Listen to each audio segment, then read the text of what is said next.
Efésios 6, verso 10. Nos diz assim: quanto mais sejam fortalecidos no Senhor e na força do seu poder, vistam-se com toda a armadura de Deus, para poderem ficar firmes contra as ciladas do diabo.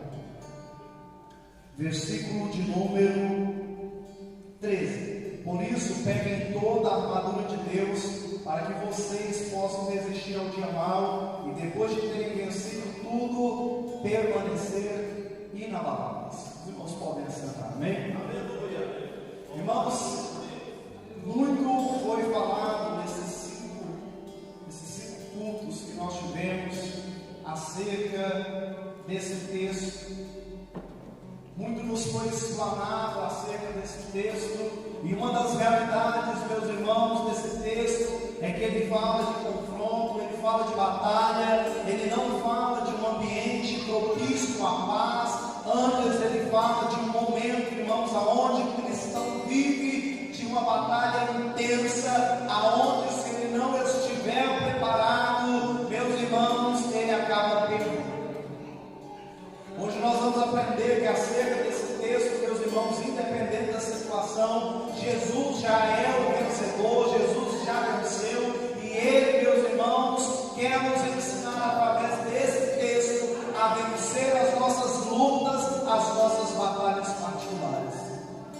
Eu já ouvi muitas pregações desse texto, muitas mesmo. Ao longo desses 11 anos servindo a Deus, estando na casa de Deus, nos cultos de terça, quinta e domingo, eu já ouvi, meus irmãos, muitas preleções desse texto, mas nenhuma pregação desse texto me marcou tanto como uma pregação que foi feita no dia 20 de novembro de 2020, ali na Vila Edina, num culto infantil, aonde a pregadora, a cooperadora irmã Etienne, ministrou, meus irmãos, uma exposição para crianças, que eu fiquei boquiaberto.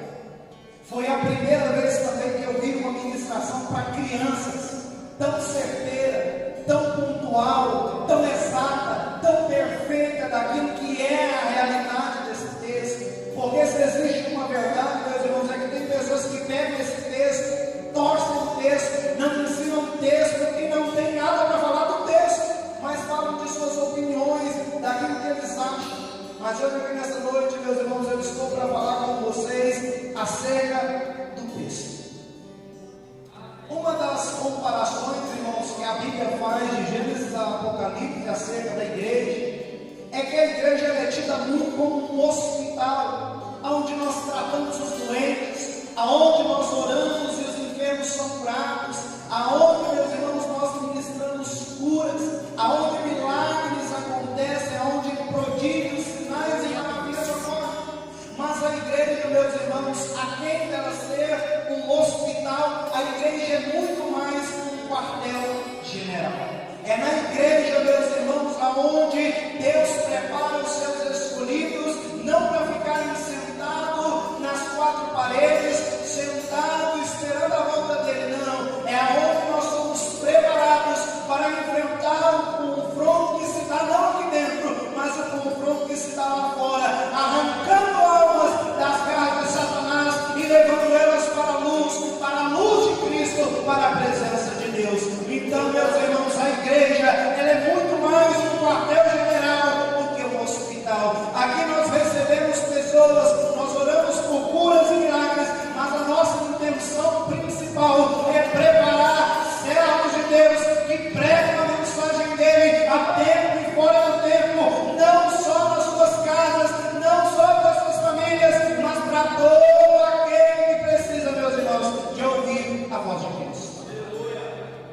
Só que para nós, meus irmãos, temos acesso a esse poder, a essa preparação que a igreja oferece para o cristão enquanto soldado, nós precisamos ter acesso a uma coisa chamada poder.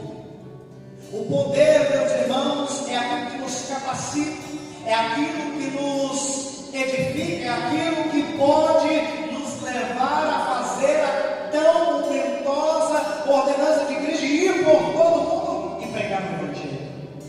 É a apenas com o poder, irmãos, que nós podemos ir adiante. A palavra de Deus nos diz que Jesus vira para os discípulos e diz assim: ficai em Jerusalém até que do alto sejais revestidos de poder.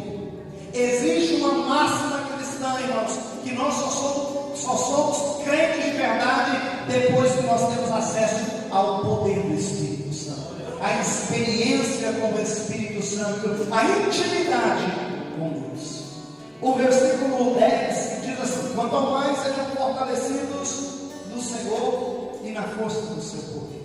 Existe uma fonte de poder que está disponível, e essa fonte de poder, irmãos, ela é inesgotável. É poder, irmãos, para fazer grandes coisas no nome do Senhor Jesus. Essa fonte de poder não se seca como se secam as fontes de dinheiro da terra. Essa fonte não se esgota como se esgota o ouro das minas do Pará. Quem aqui já ouviu falar acerca de Serra Pelada? Esses dias para trás eu estava ouvindo um documentário, assistindo um documentário, irmão Renato, em que falava que as pessoas do Brasil, irmão inteiro, afluíam para a Serra Pelada. Tamanha era a quantidade de ouro que havia naquele lugar. Mas hoje lá é uma jazida, irmãos, que inundou. Eles cavaram tanto, mas tanto, retirando ouro, que encontraram um veio de água do lençol freático, e toda a mina, irmãos, se acabou. De tal forma que teve uma empresa de fora do país, lá do Canadá, que veio para tentar extrair o ouro que estava por debaixo das águas do buraco de Serra Pelada. Irmãos, o fato é, a empresa não conseguiu recolher, não conseguiu retirar uma grama de ouro daquele lugar. A fonte da terra se esgota, mas a fonte de poder do céu, irmãos, ela não acaba, ela não esgota. Quanto mais você busca, mais poder disponível tem para mim e para você. Porque, irmãos, o nosso Deus, ele tem um atributo maravilhoso. Deus é onipotente. Todo poder pertence a Ele. Pense você, um Deus, um Criador do universo, que chama do nada as coisas da existência. O presidente Daniel pregou no domingo, até em Gênesis 1, Deus disse: haja luz, e houve luz. Irmãos, tamanho poder que emana de Deus, que as coisas se alinham a partir daquilo que sai da boca de Deus. Deus está nessa noite, irmãos, oferecendo para cada um de nós o poder que vem do alto, para que nós possamos tomar frente na linha de batalha, irmãos, para nós apregoarmos a mensagem do Evangelho a toda criatura, para que nós possamos encher as cadeiras que estão vazias dessa igreja.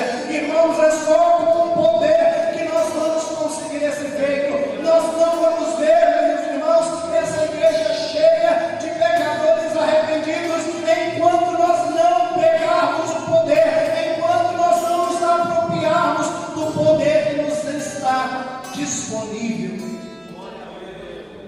Mas talvez você pergunte: mas irmão, poder para quê?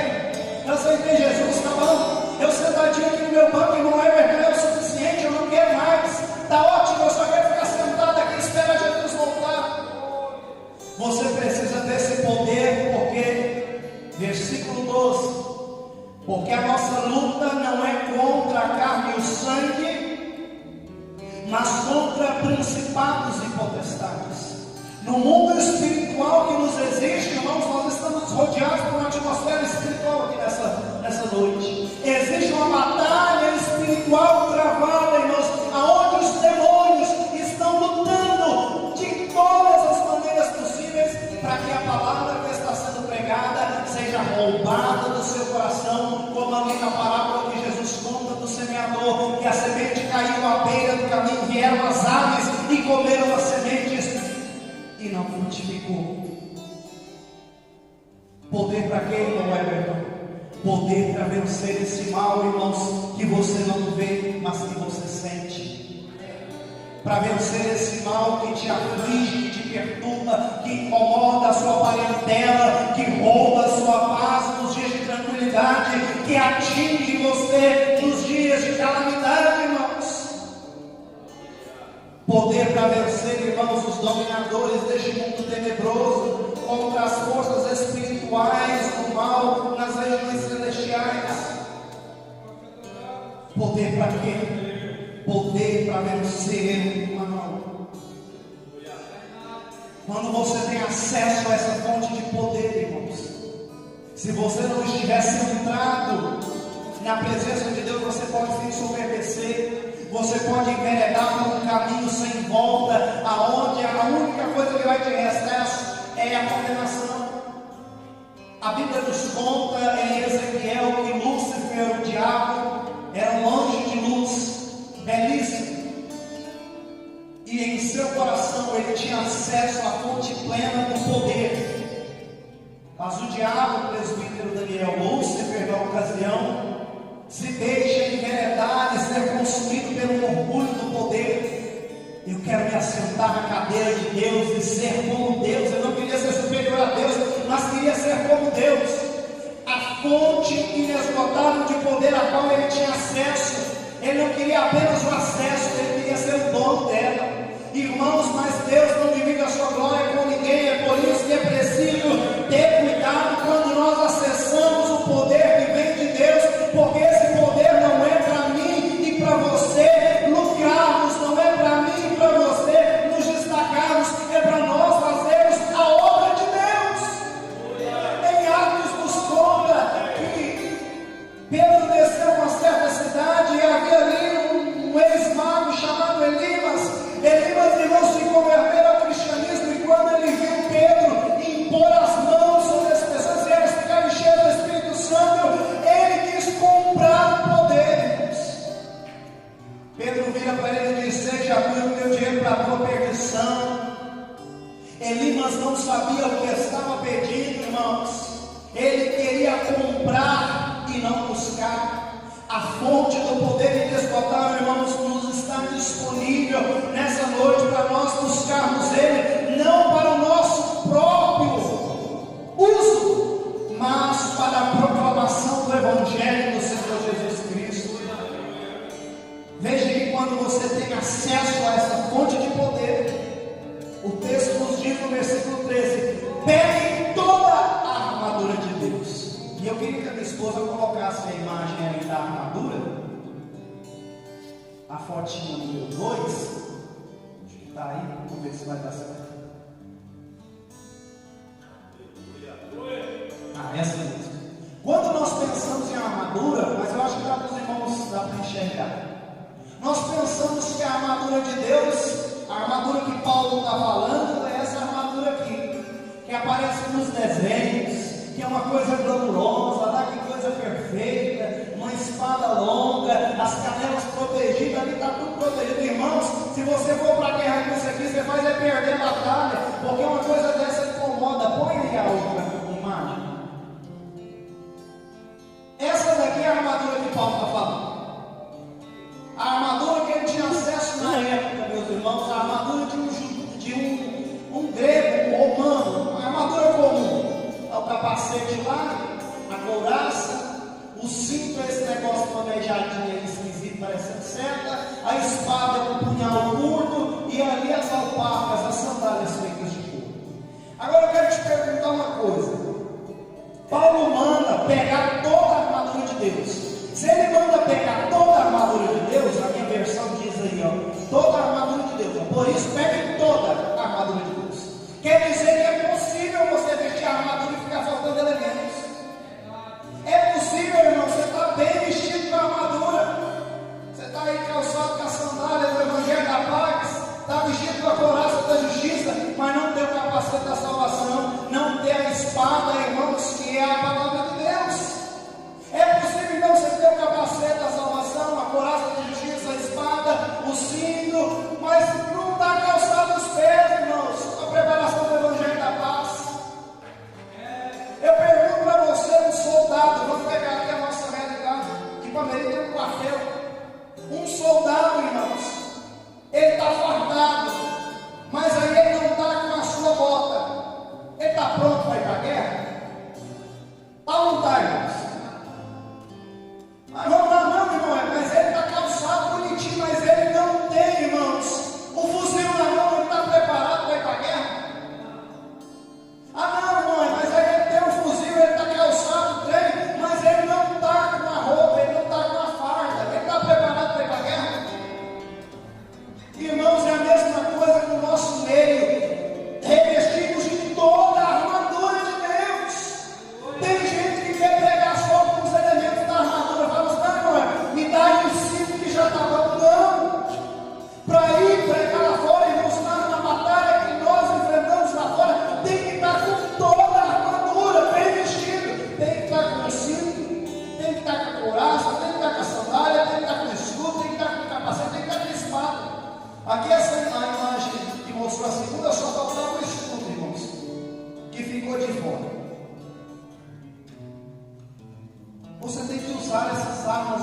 poder. Você tem que usar, meus irmãos, esses instrumentos. O cinto fala da verdade, irmãos. Não tem como o crente negociar a verdade. A verdade, irmãos, é um instrumento de poder da libertação para o crente. É a verdade que liberta, como diz em João 8:32. Conhecereis a verdade vos libertará. Não tem como o crente negociar a verdade. Ele tem que estar cingido então com esse cinto, irmãos. Cingido com o cinto da verdade. Ele tem que estar com a couraça da justiça. O que é a couraça da justiça, irmão Everton? Que fala aí, ela tem a ver, ela faz uma referência direta com a justificação que Cristo fez pelos nossos pecados na cruz. Ou seja, a couraça é um reconhecimento que você já foi perdoado, que você está salvo por Jesus. Vestir a couraça da justiça significa você não estar revestido da sua própria justiça, mas da justiça de Cristo. Como diz Filipenses 3, 9 e 10 que diz: e ser achado nele, não tendo justiça própria que procede da lei, mas aquela que é mediante a fé em Cristo, a justiça que procede de Deus, baseada na fé. O que eu quero é conhecer Cristo e o poder da sua ressurreição, tomar parte dos seus sofrimentos e me tornar com ele na sua morte.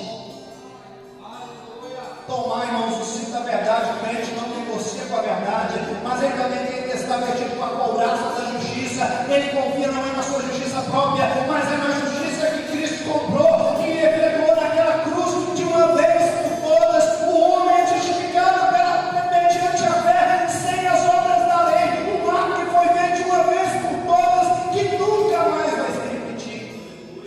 Jesus efetuou a justificação. E você tem que tomar, irmãos, partido disso. Confiar não na sua justiça, mas na justiça de Cristo.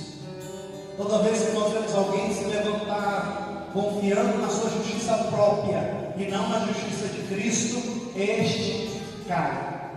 Este cai. Cinto, couraça, sandálias. As sandálias, meus irmãos, as alparcas dos romanos, era uma sandália feita de couro que protegia o solado dos pés, que porventura na batalha os inimigos jogassem pregos e alguma coisa, e na batalha a sandália de couro, por ser muito dura, não ia perfurar quando pisasse nos pregos. Ela nos traz aí um sentido de prontidão, irmãos. Nós que somos crentes temos que ter prontidão para levar a paz, irmãos, a todo lugar.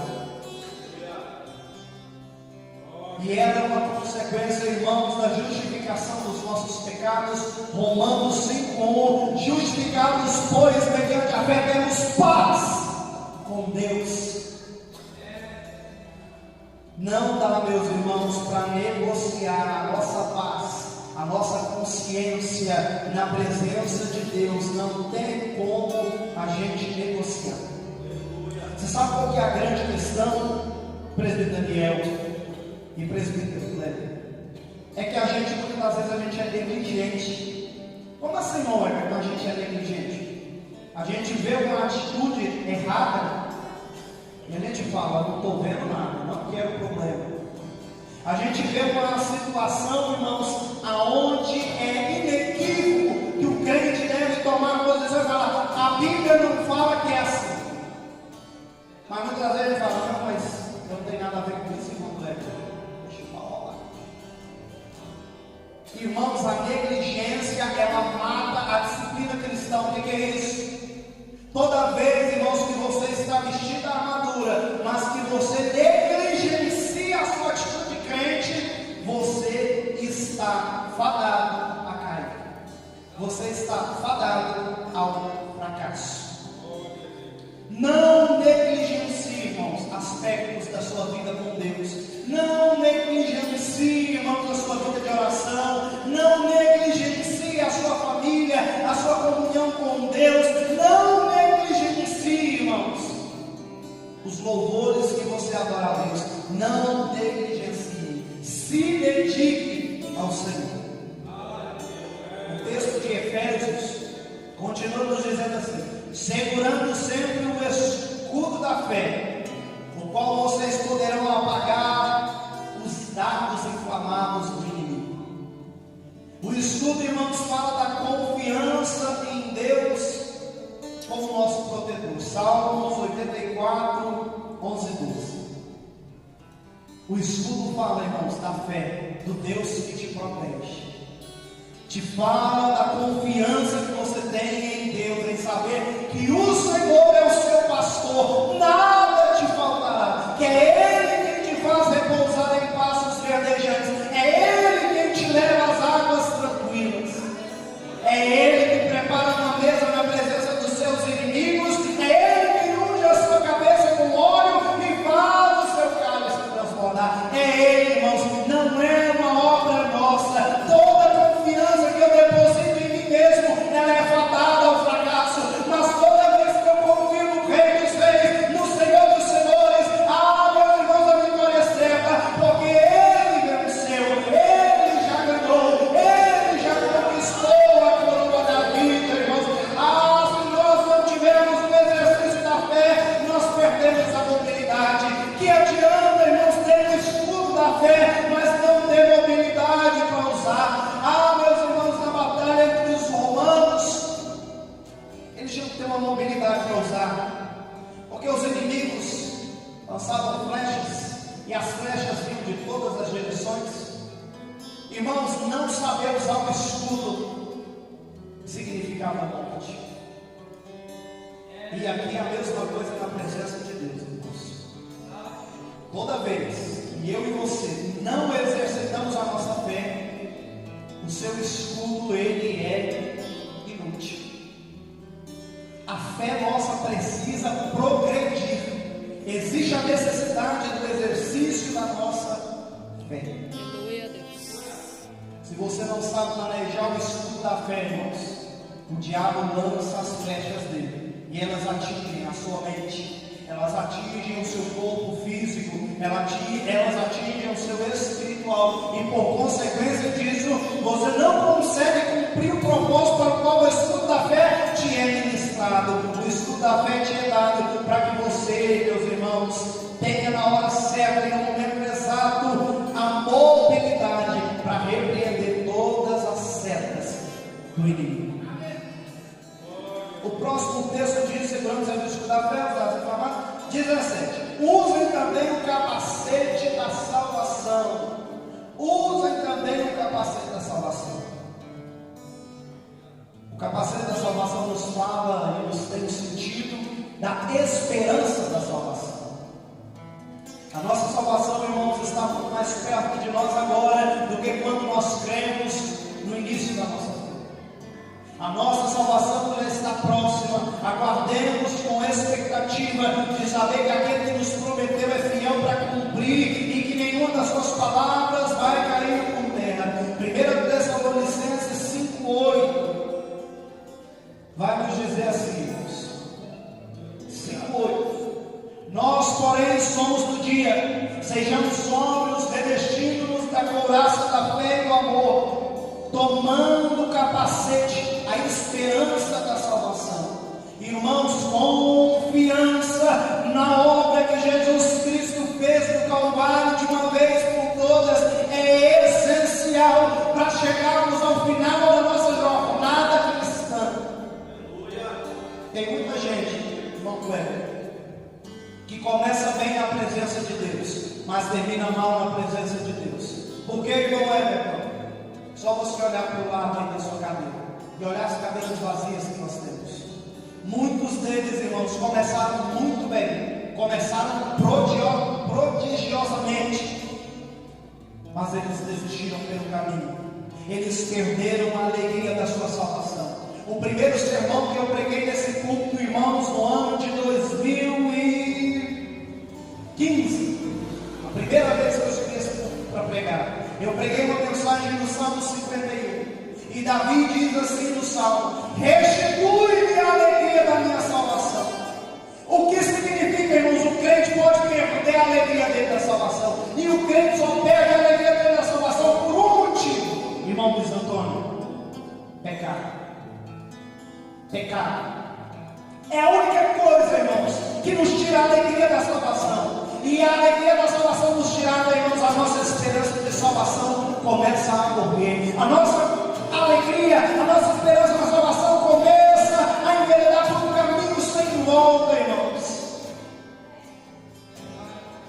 Tomem o capacete da salvação, a esperança da salvação. Agarrem-se a Jesus, irmãos, e não solta, ainda que as lutas venham, ainda que tudo seja contrário na sua vida. Agarre-se a Cristo e não solte. Faça como, meus irmãos, os homens que no naufrágio se agarram aos fortes salva-vidas e não largam, irmãos, procurando a sobrevivência.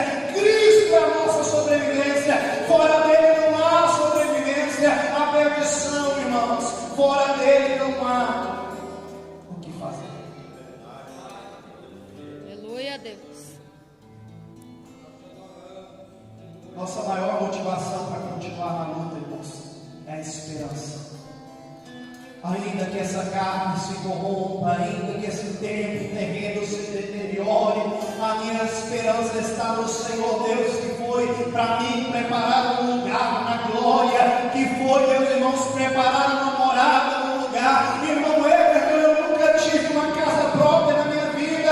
Irmão Everton, eu fui açoitado pelas enfermidades durante a minha vida, mas o que me consola é saber que Jesus foi preparar um lugar aonde a palavra diz que ele vai enxugar do meu rosto toda lágrima, todo sofrimento me será arrancado, e lá eu desfrutarei da alegria de estar na presença do Rei dos Reis, do Senhor dos Senhores, do autor e consumador da minha salvação. Ah, que dia glorioso será, irmãos, que dia glorioso será. Mas só é possível chegar a esse dia glorioso munido, irmãos, desses elementos, dessas ferramentas que nos estão disponíveis nos dias de hoje. O último elemento, a espada. Usem também o capacete da salvação e a espada do Espírito, que é a palavra de Deus. A espada, irmãos, ela tanto é para ataque como ela é para defesa. Manejar bem a palavra de Deus é uma das instruções, irmãos, que nós recebemos na palavra de Deus. A palavra de Deus, irmãos, ela é fiel, ela é soberana, ela é poderosa. 2 Timóteo 2,15, Paulo dá instrução a Timóteo dizendo: manejar bem a palavra de Deus.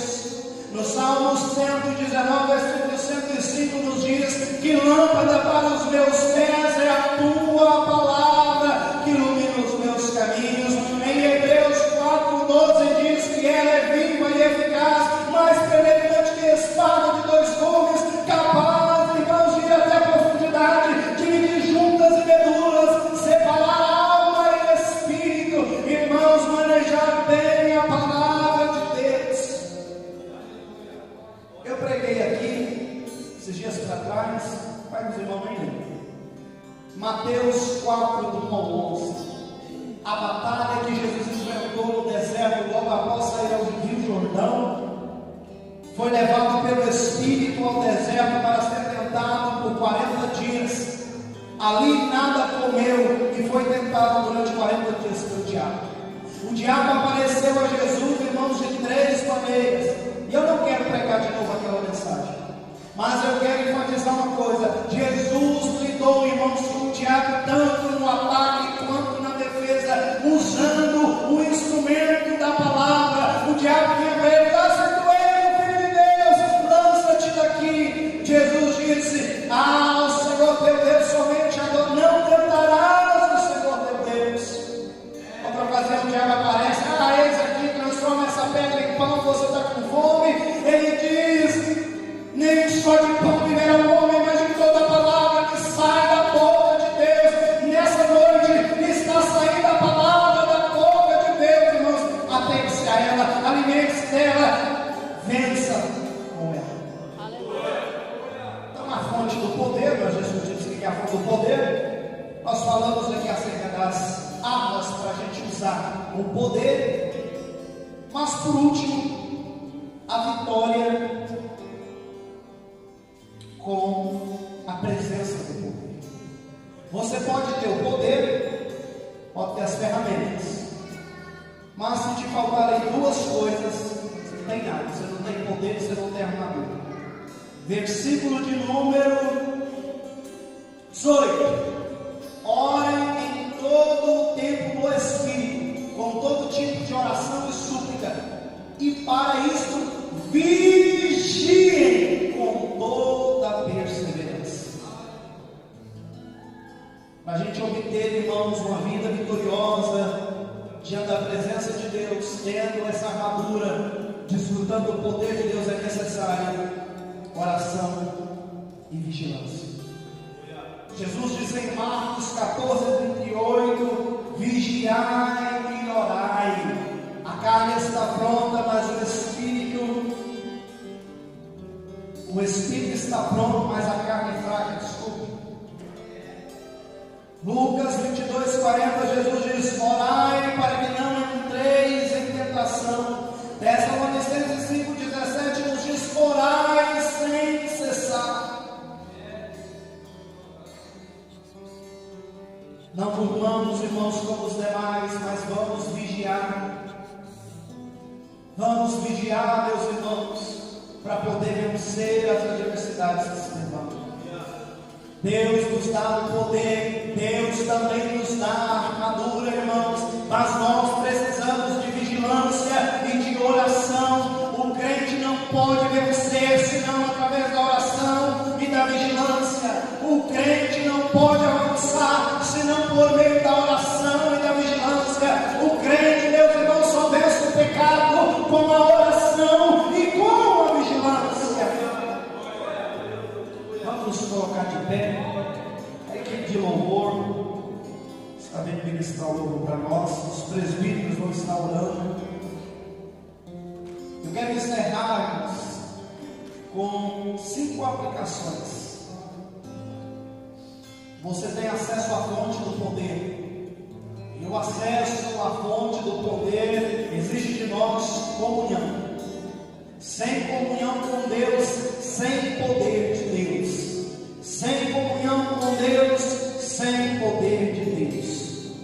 Vista-se completamente. Não vista-se apenas com alguns artifícios, os mais interessantes. Não se esqueça que às vezes aquele que a gente acha, não, hoje dá para sair de casa sem ler o cinto. Não se esqueça, irmãos, a verdade de Deus é inegociável. Terceiro, a sua luta não é contra o seu irmão que senta do seu lado. A sua luta é contra o diabo, é contra as esferas espirituais.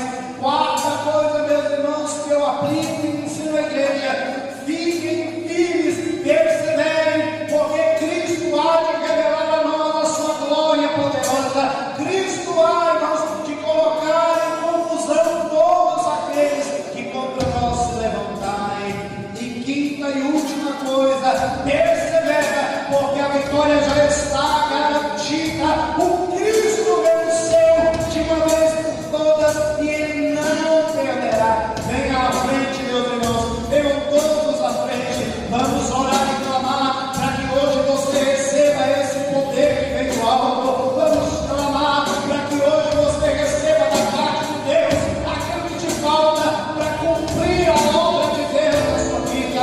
Venha à frente, porque Deus quer uma vida vitoriosa para a sua vida. Não venha temendo, mas venha crendo que Deus vai te revestir de poder. Deus vai te encher de poder. Deus vai te encher do Espírito Santo.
poder, Pai.